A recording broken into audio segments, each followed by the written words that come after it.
பெரிய கம்பெனி, அதாவது ஒரு தொழில் சாம்ராஜ்யம் அப்படின்னு சொல்லலாம். இவ்வளோ பெரிய சாம்ராஜ்யத்தை தனி நபராக இருந்து அந்த கம்பெனியோட எம்டி உருவாக்கியிருக்காரு. இப்போ அந்த எம்டிக்கு பார்த்தீங்கன்னா வயது அதிகமாயிடுச்சு. அவர் வந்து ரிட்டையர்மெண்ட் ஆக போகிறாரு. அவருக்கு அப்புறமா அந்த எம்டி பொசிஷன் வந்து யாருக்கு போகுது அப்படின்னு சொல்லிட்டு எல்லாருக்குமே ஒரு எதிர்பார்ப்பு, எல்லாருக்குமே ஒரு சந்தேகம் இருக்குது.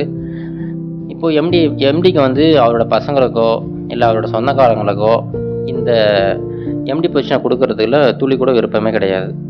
அதனால இவர் என்ன பண்ணுறாருன்னா, அந்த கம்பெனியில் இருக்கிற எல்லா எக்ஸிக்யூட்டிவ் டைரக்டர்ஸ் சொல்கிறாரு, கூப்பிட்டுட்டு இந்த மாதிரி நான் வந்து ரிட்டையர்மெண்ட் ஆக போகிறேன்.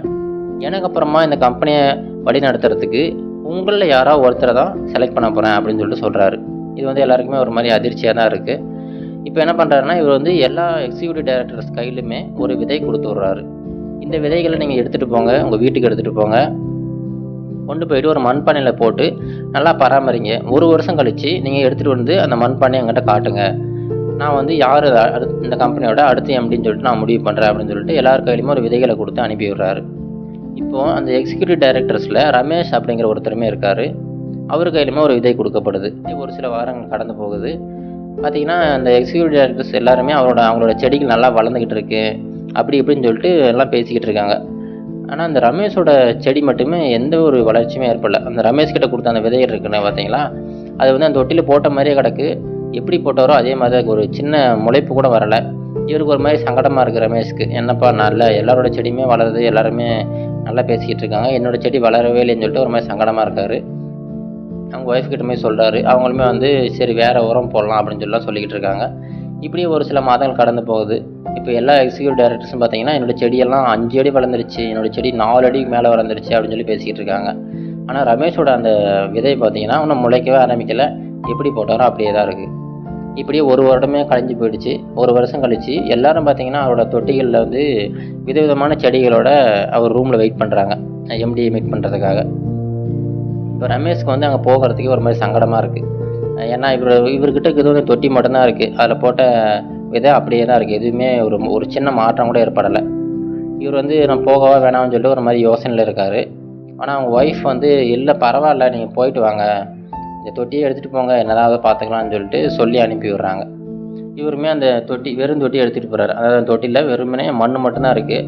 அதுக்குள்ளே அவர் போட்ட விதை இருக்குது. இது மட்டும் அப்படியே கையில் எடுத்துக்கிட்டு அந்த ரூமோட ஓரத்தில் போய் நிற்கிறாரு. இப்போது எம்டி உள்ளே வராரு. உள்ளே வந்துட்டு எல்லாரையுமே பார்க்குறாரு. எல்லாரோட செடிகளும் பார்த்தீங்கன்னா அப்படியே பூத்து குலுங்கிட்டு இருக்கு.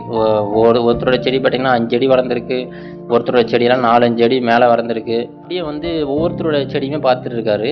அப்படி பார்த்துக்கிட்டு இருக்கும்போது பார்த்தீங்கன்னா அந்த ஓரத்தில் ஒரு மூலையில் ரமேஷ் வந்து வெறும் தொட்டியை மட்டும் வச்சுக்கிட்டு நிற்கிறாரு. எம்டி வந்து அவரோட பிஏவை கூப்பிட்டு இந்த மாதிரி அந்த தூரமாக ஒருத்தர் நிற்கிறாருல, வெறும் தொட்டியை மட்டும் வச்சு நிற்கிறாருல, அவரை மட்டும் கூட்டிகிட்டு வா அப்படிங்கிறாரு. உடனே பிஏ போயிட்டு இந்த மாதிரி வாங்கன்னு சொல்லிட்டு அவரை கூட்டிகிட்டு வராரு. இப்போ ரமேஷ்க்கு வந்து ஒரு மாதிரி சங்கோஜமாக இருக்குது. என்னடா நம்மக்கிட்ட நம்பி ஒரு பொறுப்பை கொடுத்தாங்க, அதை நம்மளால் நிறைவேற்ற முடியாமல் போயிடுச்சு போலையே, ஏன்னா இவரோட செடி வந்து வளரவே ஆரம்பிக்கலையே அப்படின்னு சொல்லிட்டு ஒரு மாதிரி சங்கடமாக போய் மேடையில் போய் நிற்கிறாரு. உடனே எம்டி வந்து இந்த மாதிரி என்னோடய தொட்டி கீழே வச்சுருங்கன்னு வைக்க சொல்லிவிட்டு எல்லாருக்கிட்டையும் இன்ட்ரடியூஸ் பண்ணுறாரு.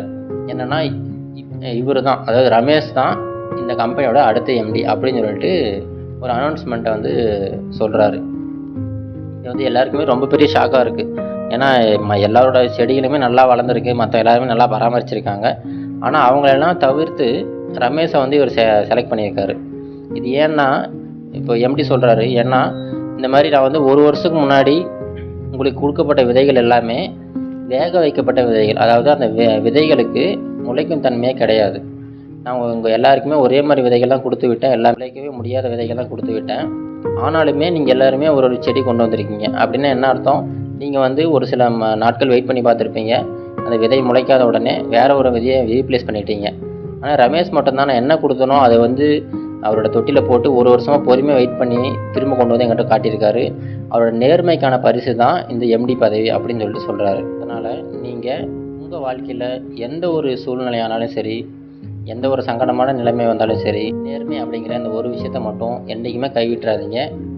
இந்த நேர்மை தான் உங்களோட வெற்றிக்கு ரொம்ப பெரிய ஒரு ரகசியமாக இருக்கும். மீண்டும் நாளை இதே போன்ற ஒரு உத்வேகமான கதையோடு சந்திக்கிறேன்.